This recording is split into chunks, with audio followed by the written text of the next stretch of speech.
अस्सलाम वालेकुम नाज़रीन, प्रोग्राम बिहाइंड द न्यूज़ सां मां आहियां जो मेज़बान नईम सुमरो। अॼु जे प्रोग्राम में ॻाल्हि कंदासीं अमेरिका ईरान ॻाल्हियुनि जी, जेके डेडलॉक जो शिकार आहिनि मुख़्तलिफ़ सबबनि जे करे। पहिरियां उन्हनि जो सबबु इहो हो त जेके टे नुक़्ता रहियल आहे उन्हनि ते इतफ़ाक़ न पियो थिए। उन खां पोइ हाणे जेको सबबु आहे ईरान तरफ़ां पेश कयो पियो वञे, जेको जवाज़ पेश कयो पियो वञे, उहो इहो आहे त जेको सामूंडी लंघ हरमज़ आहे उनखे उनजी नाकाबंदी ख़तमु कई वञे अमेरिका तरफ़ां। इन खां सवाइ अमेरिका तरफ़ां हिकिड़ो ईरान जो जेको जहाज़ आहे उहो कैप्चर करे उनजो अमलो यरगमाल बणायो वियो आहे। ईरान हाणे इन मुतालबे इहो मुतालबो पियो करे त ॻाल्हियूं उन सूरत में थींदियूं जीअं जेसिताईं इहा नाकाबंदी ख़तमु न थींदी ऐं जेको ईरान जो जहाज़ आहे अमले समेत वापसि न कयो वेंदो। त तमामु हिकिड़ी जेका गैर यकीनी वारी सूरत हाल आहे। पर साॻी जाइ ते जेको आहे हौसला अफ़ज़ा ॻाल्हि इहा आहे त जेका सफ़ारतकारी आहे ख़ासि तौर ते पाकिस्तान तरफ़ां उहा जारी आहे ऐं उहे कन्विंस करे रहिया आहिनि धुरियुनि खे, जेके वज़ीर अज़म शहबाज शरीफ़ हुजे, field marshal general Asim Munir हुजे, नायब वज़ीर अज़म इसहाक़ डार हुजनि, ऐं उन खां सवाइ जेके ॿिया मुल्क बि आहिनि, तुर्किया या मिस्र आहे, उहे बि जेको आहे एंगेज लॻा पिया आहिनि। मुख़्तलिफ़ राब्ता जारी आहिनि। हिन जंगबंदी जो जेको वक़्तु आहे उहो सुबुह पाकिस्तानी वक़्त मूजिबि 4:50 ते ख़तमु थींदो या जेको आहे उनखां अॻु का डेवलपमेंट थी वञे, दुनिया हिन जे इंतज़ार में आहे। इन सिलसिले में अॼु असां ॻाल्हाईंदासीं। असांखे हिन वक़्तु वीडियो लिंक ते जॉइन कयो आहे ऐं अॻूणे सफ़ारतकार जियार बलोच साहिब। जियार साहिबु तव्हांखे वेलकम कयूं था।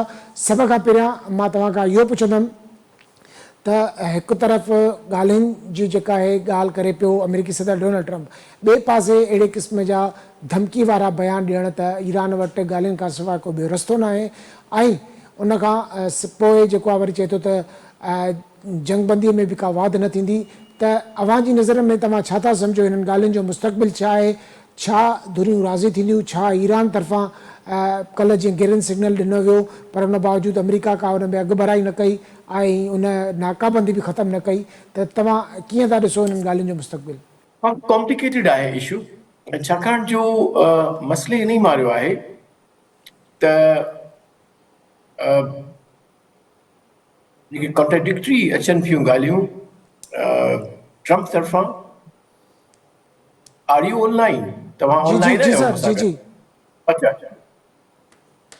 ट्रंप जी जेका पॉलिसी हीअं दोगली हले पई थी, हिकु तरफ़ हू ट्वीट ॾिए थो होपफुल क़िस्म जा, वरी ट्वीट ॾिए थो हिकिड़ा ॾाढा सख़्तु क़िस्म जा।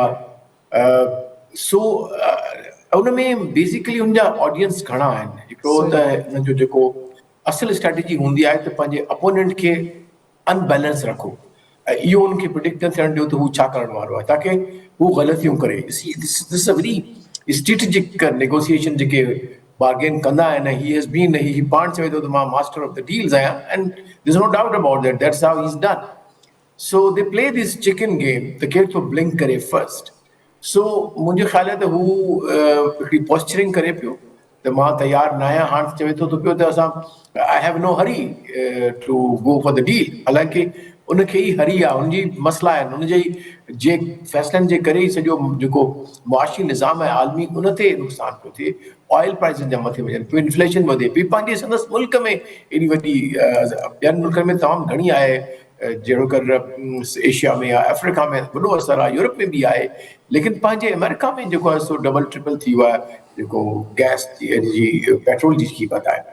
लेकिन उन चवण जे बावजूदि बि जेको नज़र पिया अचनि, जेके इंडिकेशन मूंखे नज़र पिया अचनि ऐं जहिड़ो एतमाद ॾेखारियो पियो वञे असांजे लीडरशिप तरफ़ां, पूरियूं तयारियूं आहिनि इस्लामाबाद में, चयो वञे पियो त देयर इज़ अ होप।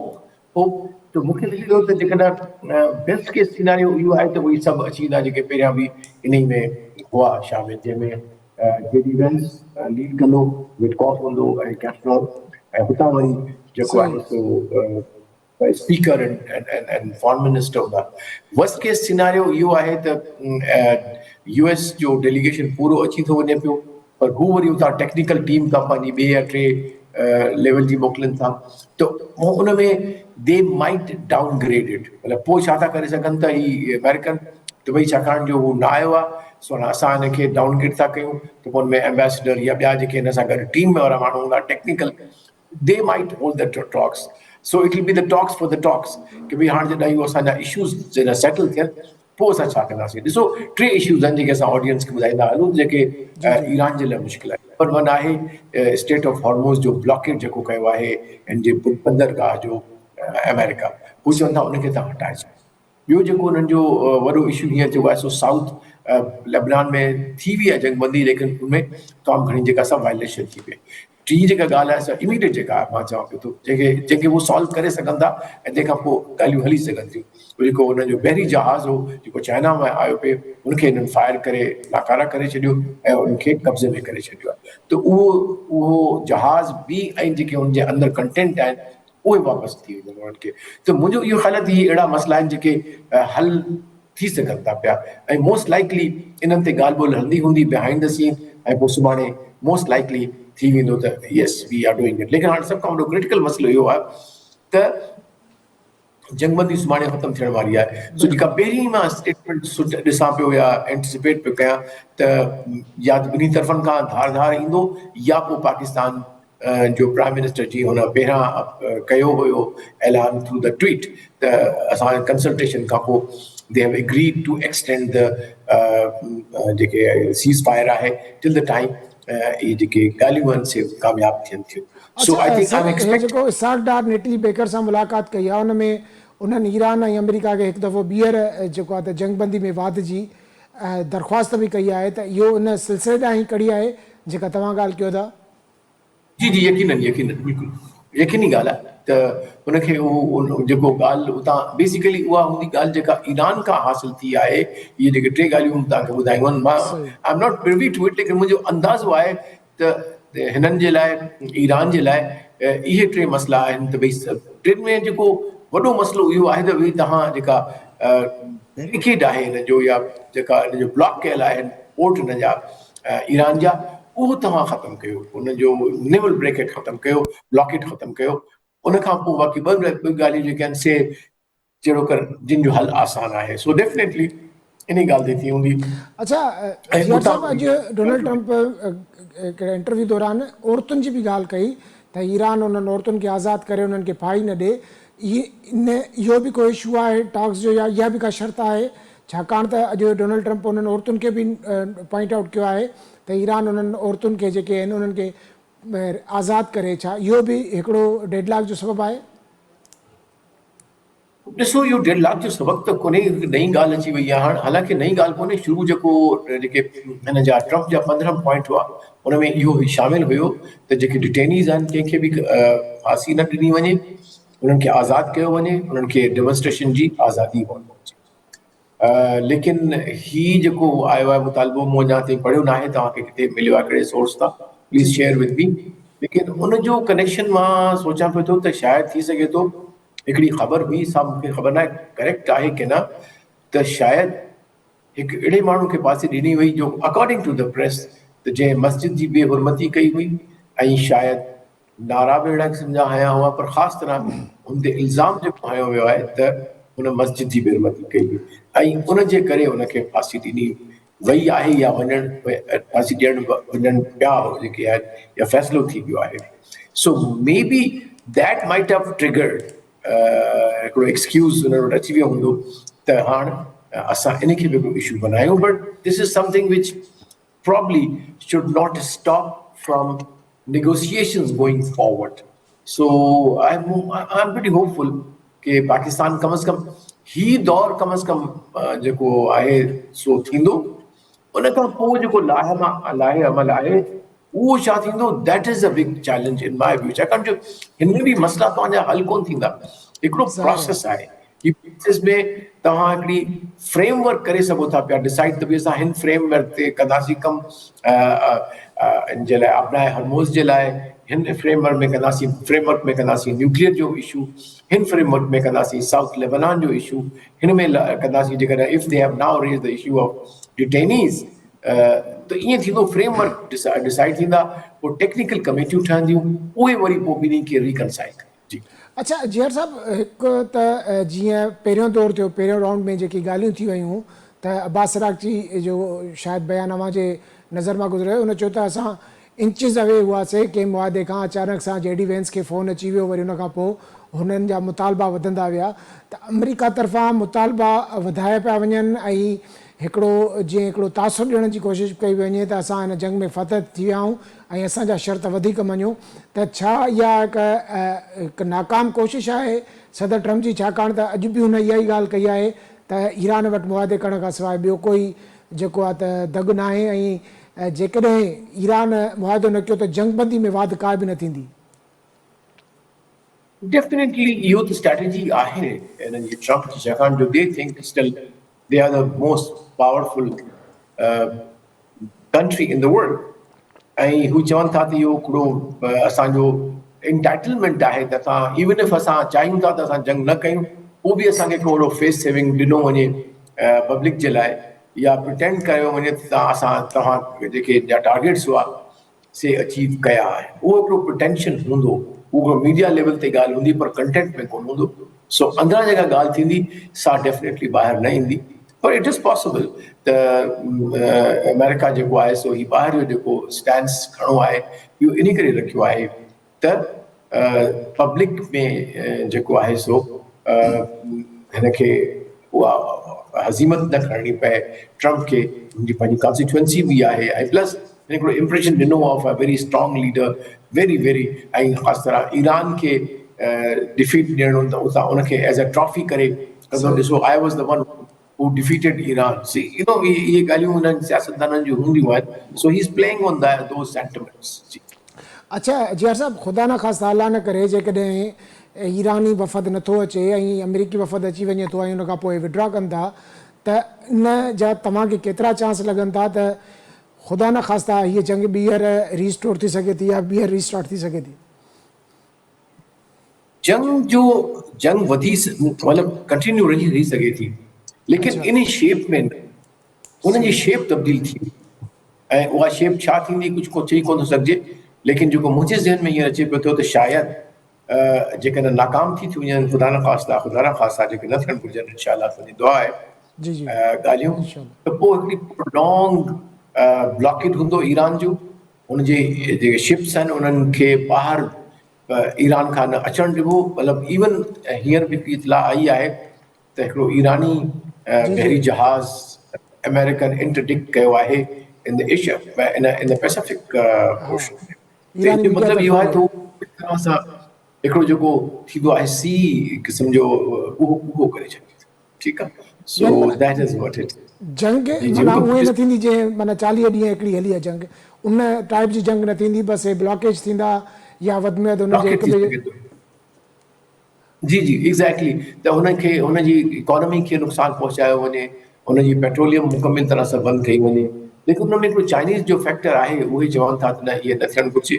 जेकॾहिं हू पंहिंजो वज़न विझनि था ऐं में जेको वञिणो बि आहे ट्रम्प खे होॾां, त पोइ शायदि त भई छो जो हुननि जी इकोनॉमी बि ॾाढी वनरेबल आहे न चाइनीज़ जी, सो उहो हिकिड़ो सेविंग क्लॉज आहे जंहिंजे करे उमेदु रखी सघिजे थी त ॻाल्हियूं थींदियूं, ऐं इहो ब्लॉकेट वारो जेको सिनारियो आहे hopefully is just our thought, hopefully it doesn't come to be true. अच्छा आख़िर में जीआर साहब, मुंहिंजो सुवाल अव्हां खां इहो आहे त हिकु त असां सभिनी जी दुआ आहे ऐं उमेदु आहे त ईरानी वफ़द बि ईंदो, अमेरिकी वफ़द बि ईंदो, त उन में जेके हिन महिल ताईं जो ॻाल्हियुनि ते जिन ते 1.5 लाख आहे, उमेदु आहे त उहो बि थी वञे। तव्हां केतिरा पुर उमेदु आहियो त सुभाणे जेके ॻाल्हियूं रिथी वियूं आहिनि, जेडी वेंस जी अॻुवाणी में अमेरिकी वफ़द ईंदो ऐं ईरान जे तरफ़ां साॻियो ई वफ़द बाक़िर कालिबाफ ऐं अब्बास इराक़ची ईंदा, त तव्हांखे केतिरा चांस नज़र अचनि था त धुरियूं कंहिं मुआदे ते भले न हिकिड़े फ्रेमवर्क ते जेको आहे त राज़ी थी वेंदियूं? जी डेफिनेटली, पहिरीं ॻाल्हि आहे इनिशिएट थियनि, सुभाणे थियनि या पोइ परीं थियनि। जेकॾहिं अञा बि हिकिड़ो ॻाल्हि ॿोल हले थी पई ईरान जी ऐं अमेरिका जी, ऐं जेकॾहिं जेडी वेंस पहुची बि वञे थो त उहे ॻाल्हियूं हलंदियूं, उन्हनि सां राब्ता थींदा, ईराननि सां राब्ता पाकिस्तान जा थींदा। उन्हनि जो फ़ासिलो 3.5 कलाकनि जो आहे, सो जंहिं वक़्तु बि उन्हनि जूं ॻाल्हियूं मञियूं वियूं ऐं अमेरिका चयो त हा यस वी एग्री टू दैट, त हू फौरन मुंहिंजे ख़्याल में तयारु थिया वेठा हूंदा, जहाज़ वहाज़ जेके सिस्टम हूंदा आहिनि, हिते बि उन सिक्योरिटी जो मुकमिल तरह सिस्टम आहे। सो आई एम होपफुल कि if not tomorrow, day after tomorrow for sure इंशाअल्लाह ॻाल्हियुनि जो दौर पहिरियों थींदो, ॿियो बि थी सघे थो पियो, थर्सडे फ्राइडे ताईं थी सघे थो, त को एलामियो अचे थो बि असां हिन 2 या 3 शयुनि ते फ्रेमवर्क एग्री करे छॾियो आहे। बाक़ी ॻाल्हियूं जेके आहिनि से टेक्निकल टीमूं कंदियूं ऐं होपफुली जंग जा जेके बादल आहिनि से इंशाअल्लाह फ़िलहाल लाइ ठीकु। सही, वॾी महिरबानी जी आर बलोच साहब। नाज़रीन, जी आर बलोच साहब जो ॻाल्हियूं ॿुधियूं, हुननि जी इहा ई चवण त हू पुरुमीद आहिनि त जेके ॿई धुरियूं आहिनि जिन नुक़्तनि ते इतफ़ाक़ न थियो आहे, बैकडोर उन ते ॻाल्हियूं हलनि थियूं पियूं, मुख़्तलिफ़ सतहनि ते ॻाल्हियूं हलनि थियूं, जारी आहिनि। जीअं ई ॿिन्ही धुरियुनि खे ग्रीन सिग्नल मिलियो त अमेरिका जो वफ़द बि जेको आहे त इस्लामाबाद लाइ रवानो थींदो। बाक़ी जेसि ताईं ईरान जी ॻाल्हि आहे त उहो असांजे पाड़े में आहे, उहो तक़रीबन 2-2.5 खां 3 कलाक जी उन्हनि जी जेका फ्लाइट जो जेको टाइम आहे उहो कंहिं बि वक़्तु अची पहुची सघनि था। त हिते जेके अमरीकी सदर जा जेके बयान आहिनि उन्हनि ई तमामु घणो ममड़ मचायो आहे, शुरूअ खां ई वठी जंग जी शुरूआति खां वठी वरी जंग बंदी थियण ताईं, वरी जंग बंदीअ वारे अरसे दौरान हिन महिल जेको जंग बंदीअ जो मुदो सुभाणे पूरो थो थिए, उन ते उन हद ताईं बि जेको आहे अमरीकी सदर डोनाल्ड ट्रम्प जा जेके बयान आहिनि उहे तमामु जेके आहिनि हिकु त धमकी आमेज़ लॻनि था, धमकी ॾियण वारा लॻनि था, ऐं ॿियो हू हिकिड़ी कोशिशि पियो करे त जीअं हू पंहिंजो पाण खे हिकिड़ो फ़ातेह ऐं जेको आहे त हिकिड़ो वॾो ताक़तवर अॻुवाण जेको आहे त ज़ाहिर करे, पर ईरान तरफ़ां बार बार इहो चयो पियो वञे त धमकियुनि जे जेको आहे साए में कॾहिं बि ॻाल्हियूं न थींदियूं। इन जे करे असां उमेदु था कयूं त हीअ जेके जंग बंदी आहे इहा इन में जेको आहे वाध थिए ऐं इन खां पोइ धुरियूं के मुआदे ते पहुचनि। हिते वक़्तु आहे शॉर्ट कमर्शियल ब्रेक जो, मिलूं था ब्रेक खां पोइ।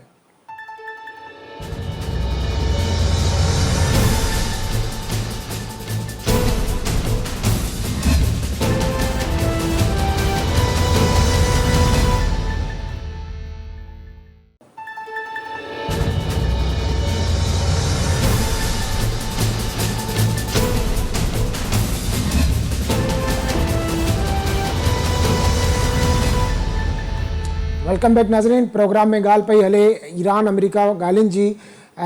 अमरीकी सदर डोनाल्ड ट्रम्प जा जेके मुख़्तलिफ़ बयान आहिनि या मीडिया सां ॻाल्हि ॿोल आहे उन मां जेको आहे ज़ाहिर थो थिए त हो तमामु घणो जेको हिकिड़ो फ्रस्ट्रेशन में आहे, छाकाणि त हू धमकी वारा बयान बि ॾिए पियो, वरी चवे पियो त असांखे का तकड़ न आहे। हालांकि जेका शुरूअ खां वठी सिनारियो असां ॾिठी आहे जंग जी, त जेके ॻाल्हियूं शुरू थियूं या जंगबंदी थी उहा अमरीकी ख़्वाहिश ते ई थी। ईरान बार बार ॻाल्हियुनि खां मना जेको आहे त मना पियो करे, पर उन बावजूदि अमरीका उन ते दॿाउ विझण वारो प्रेशर जे विझिबो आहे ऐं हिकिड़ो तासुरु ॾिबो आहे त जेका मां जेको आहियां उहो ॾाढो आहियां, ऐं अमरीका ऐं अमरीकी सदर जेको आहे इहो तासुरु ॾियण जी कोशिशि पियो करे त हू हिन जंग में फ़ातेह आहे ऐं हू हर हिसाब सां ॾाढो आहे ऐं पंहिंजी धमकी वारे लहजे सां जेको आहे ईरान खे जेको आहे ॻाल्हियुनि लाइ अची विहारींदो ऐं पंहिंजा मुतालबा हीराईंदो। पर ॿिए पासे खां ईरान मुसलसल जेको आहे इन ॻाल्हि ते जेको आहे त ईरानी अॻुवाणनि जा जेके बयान आहिनि उहे अचनि पिया त धमकीअ जे जेको आहे त साए में कंहिं बि क़िस्म जूं ॻाल्हियूं न थींदियूं। इन सॼी सूरत हाल ते पाण ॻाल्हायूं पिया। पाकिस्तानी जेको नायब वज़ीर आज़म ऐं परॾेही वज़ीर आहे इसहाक़ डार साहब, अमरीकी जेका सफ़ारतकार आहे नेटली बेकर, हुन सां मुलाक़ात कई आहे। उन ईरान ऐं अमरीका खे जंगबंदी में वाध जी जेका अपील कई आहे। त इन ते असां ॻाल्हाईंदासीं। असांखे हिन वक़्तु टेलीफोन लाइन ते ज्वाइन किया है सीनियर साहब या तजनिगार सिद्दीक साजिद साहब। सिद्दीक साहब वेलकम करते हैं आपको प्रोग्राम में। जी शुक्रिया। सिद्दीक साहब, मुसलसल हमारी बातें हो रही हैं, आप भी गहरी नज़र रखे हुए हैं मामलात पर, क्या समझते हैं? जैसा कि कल हमने एक ग्रीन सिग्नल मिला था ईरान की तरफ से, ऊपर से अमेरिकी सदर डोनाल्ड ट्रम्प हस्बे रवायत वही जो बयान और वही जो मीडिया टॉक है वही बयान दाग रहे हैं, धमकी आमेज़ लहजा है उनका। तो किस तरह से देख रहे हैं आप मुज़ाकरात का फ्यूचर? ये जो कल मुज़ाकरात होने हैं, आप कितने पुरुमीद हैं इस हवाले से? और जो अमरीकी वफद है या ईरानी वफद है, दोनों वफूद आने का अब इम्कान किस हद तक है आपकी नज़र में? जी देखिए, सबसे पहले तो मैं आपको ये बता दूं कि अभी आपसे गुफ्तगू के दौरान ही वफाकी वजीर बराए इत्तलात व नशरियात अताउल्लाह तारड़ का एक अहम बयान इन मुज़ाकरात के हवाले से आया है। और ये भी आपको बता दूं कि मुज़ाकरात के दूसरे दौर के हवाले से ये पहला बाज़ाब्ता बयान है। अदरवाइज तो बड़ी खामोश तरीके से पाकिस्तान जो था वो सफारतकारी कर रहा था और कोशिश कर रहा था ईरान को मनाने की कि वो मुज़ाकरात में आए, लेकिन ईरान की जानिब से जो है वो कंफर्मेशन नहीं की गई, अब तक कंफर्मेशन नहीं की गई। तो उसी के तनाजुर में جو وزیر اطلاعات عطا تارڑ کا بیان اب آیا ہے، اس میں ایک تو انہوں نے یہ کہا ہے کہ ہم جو ہے وہ ابھی تک منتظر ہیں کہ ایران جو ہے وہ مذاکرات کا جو دوسرا دور ہے اس میں اپنے اسٹیٹس سے متعلق ہمیں آگاہ کرے، لیکن ابھی تک ایران نے ہمیں آگاہ نہیں کیا، اور ایران کی جانب سے امن مذاکرات میں شرکت کے لیے جو ان کا باضابطہ جواب ہے وہ بھی موصول نہیں ہوا۔ لیکن اس کے باوجود چونکہ ہم ثالث ہیں تو ایرانی حکام سے مسلسل رابطے میں۔ دوسرا انہوں نے کہا کہ پاکستان سفارتکاری اور مکالمے کا عمل جو ہے وہ اس کو آگے بڑھا رہا ہے اور بڑھاتا رہے گا، کیونکہ جو پاکستانی وقت کے مطابق جو جنگ بندی ہے وہ کل صبح 4 تقریباً 50 پر ختم ہو جانی ہے، اور پاکستان یہ چاہتا ہے کہ جنگ بندی کے اختتام سے پہلے ایران کا جو جواب ہے وہ آ جائے، اور وہ جواب بڑا اہم ہے۔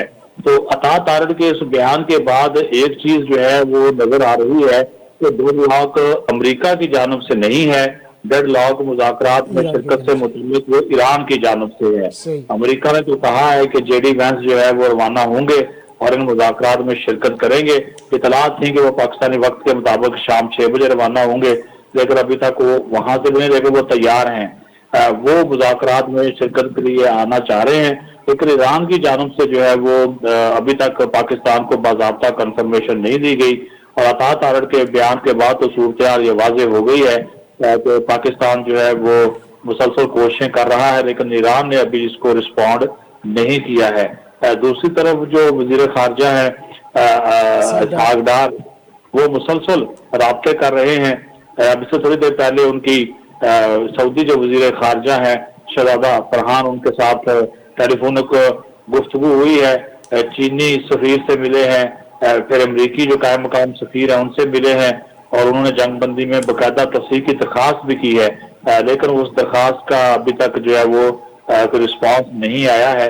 تو یہ ایک تیزی کے ساتھ بدلتی ہوئی صورتحال ہے، کیونکہ ساتھ ساتھ ڈونلڈ ٹرمپ کے بیانات بھی آ رہے ہیں جس کی وجہ سے کام زیادہ خراب ہو رہا ہے، کیونکہ ٹرمپ جب بھی بیان دیتے ہیں تو پھر صورتحال جو ہے وہ خراب ہوتی ہے اور مذاکرات کا عمل جو ہے وہ بھی متاثر ہوتا ہے۔ تو ابھی جو ہے وہ یہ لیٹسٹ سچویشن بنی ہوئی ہے کہ جو کل کے مذاکرات کا دن آج ویسے تو آج ہونے تھے وہ نہیں ہوئے، اب کل کا کہا جا رہا ہے، لیکن یہ مذاکرات دار ہے، اکیلے ایران امریکہ کے ساتھ تو ہونے نہیں ہیں، اس میں دوسرا فریق ایران ہے، تو جب ایران ہی نہیں آئے گا تو پھر کس سے مذاکرات ہوں گے؟ تو اسی وجہ سے ابھی تک جو صورتحال ہے وہ جمود کا شکار ہے۔ جی اچھا صدیق صاحب، یہ جو مذاکرات جمود کا شکار ہیں، کیا یہ وہی نکات ہیں جن پر ایران کو جو تحفظات ہیں یا امریکہ کی طرف سے اور مطالبات بھی پیش کیے گئے ہیں، یا انہی پہ ابھی تک اتفاق نہیں ہو سکا فریقین کا؟ دیکھیے اب یہ وہ نکات نہیں رہے، اب تو معاملہ یہ آ گیا ہے کہ ایران یہ کہہ رہا ہے کہ آپ نے جو ہمارا جہاز پکڑا ہے وہ واپس کریں اور اس کا عملہ واپس کریں، اور نمبر 2 خامنہ ہرمز کی ناکہ بندی ختم کریں تو پھر ہم مذاکرات میں شرکت کے لیے جائیں گے، جبکہ ٹرمپ یہ کہہ رہا ہے کہ پہلے آپ میرے سے ڈیل کریں اس کے بعد میں ناکہ بندی ختم کروں گا۔ اس معاملے کے اوپر ڈیڈ لاک جو ہے وہ دونوں کے درمیان برقرار ہے۔ پاکستان کوشش کر رہا ہے خاموش سفارتکاری کے ذریعے کہ ایرانین کو مذاکرات کی میز پر لائے۔ اب ٹرمپ مذاکرات سے تو نہیں دوڑ رہا، پھر ٹیم بھی بھجوانے کو تیار ہے، جبکہ ایران کا یہ موقف ہے کہ امریکہ دھمکیوں بھی دے رہا ہے، دوبارہ جنگ پر بھی کہہ رہا ہے اور مرضی کی ڈیل بھی کرنا چاہتا ہے، تو ایسا ممکن جو ہے وہ نہیں ہے کہ مذاکرات اور دھمکیاں ساتھ ساتھ چلیں۔ اب پاکستان میزبان بھی ہے، پاکستان ثالث بھی ہے، اور پاکستان کی پوری کوشش ہے کہ ان مذاکرات کو جو ہے وہ بچایا جائے فیل ہونے سے، اور دوبارہ جنگ کی طرف یہ خطہ نہ جائے۔ اس وجہ سے پاکستان نے جو ایران کا ایک اتحادی ملک ہے چین، اور وہ اس کا گرنٹر بھی ہے، اس کے ساتھ پاکستان میں مسلسل رابطہ کر رہا ہے، چینی سفیر سے ملے ملاقات ہوئی ہے، چینی وزیر خارجہ سے رابطہ کیا ہے، تو یہ سلسلہ جاری ہے، لیکن ابھی تک جو ہے وہ صورتحال بنتی اسی وجہ سے نظر نہیں آ رہی کہ اب یہ جو نئے مطالبات آگے ہیں ٹرمپ وہ بھی سننے کو تیار نہیں ہے، جبکہ ایرانیین بھی اس سے پیچھے ہٹنے کو تیار نہیں ہے۔ اچھا صدیق صاحب، آپ کو کیا لگتا ہے، جیسے کہ شروع سے آپ اس سارے معاملے پہ نظر رکھے ہوئے ہیں، پاکستان تو خاموش سفارتکاری کر رہا ہے اور شاندار ایک ان کا کردار رہا ہے ہماری قیادت کا، وہ فیلڈ مارشل ہوں، وزیر اعظم شہباز شریف ہوں، نائب وزیر اعظم اسحاق ڈار ہوں، سب کا تو اگر صورتحال اتنی سینسٹیو ہے, سنجیدہ ہے, تو اور ممالک بھی اس میں جو ہے کہ اپنا حصہ ڈال سکتے ہیں, اپنا کردار ادا کر سکتے ہیں, وہ کر رہے ہیں یا صرف پاکستان کی طرف سے یہ کوششیں جاری ہیں؟